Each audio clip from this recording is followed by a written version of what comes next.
That's not the way mechanized warfare functions. And mechanized warfare has now become extremely important, even in the high altitude areas with we moving.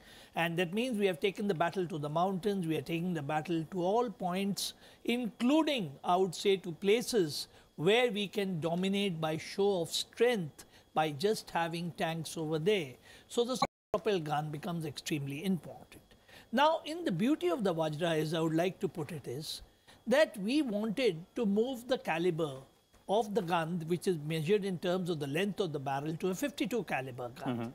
And we were able to get the best gun in the world, the K9 Thunder, which is a South Korean gun, but it's nothing but actually an advancement of the M109A2 of the United States. And you all know how closely South Korea is allied to the United States.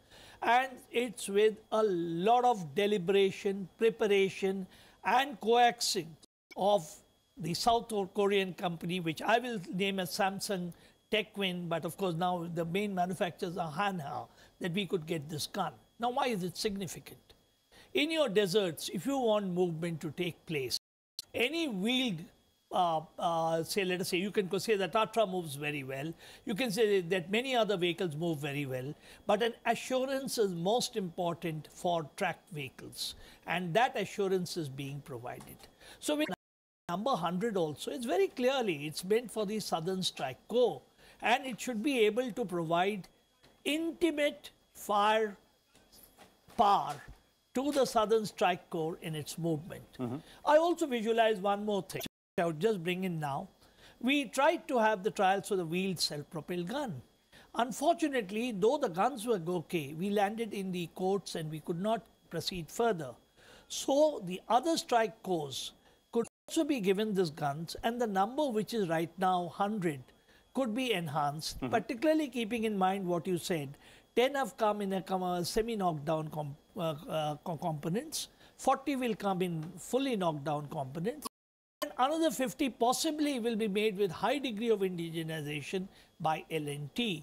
Now, if you want them to just get stuck at 100 and possibly look for then people who would export this beautiful gun, of which Egypt is possibly the first, but that they may be taking from Hanwha, then I think we should look in for the other strike corps also going in for this. This is my visualization.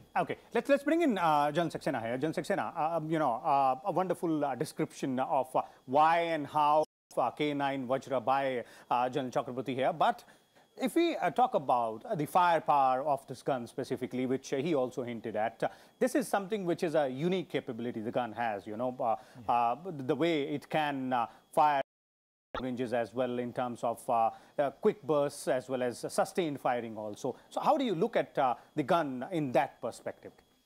First of all, let us just highlight two more important points about the Vajra system.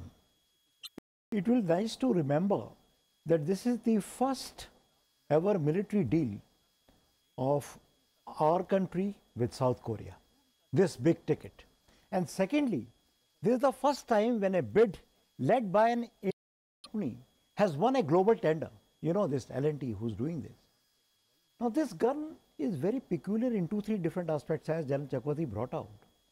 It has a capability of MRSI fire, that is multiple round simultaneous effect. What does it mean?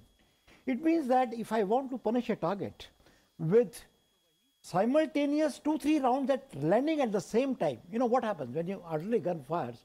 The round lands, and after which one more round will land, and one more and two more, and like that after a certain time.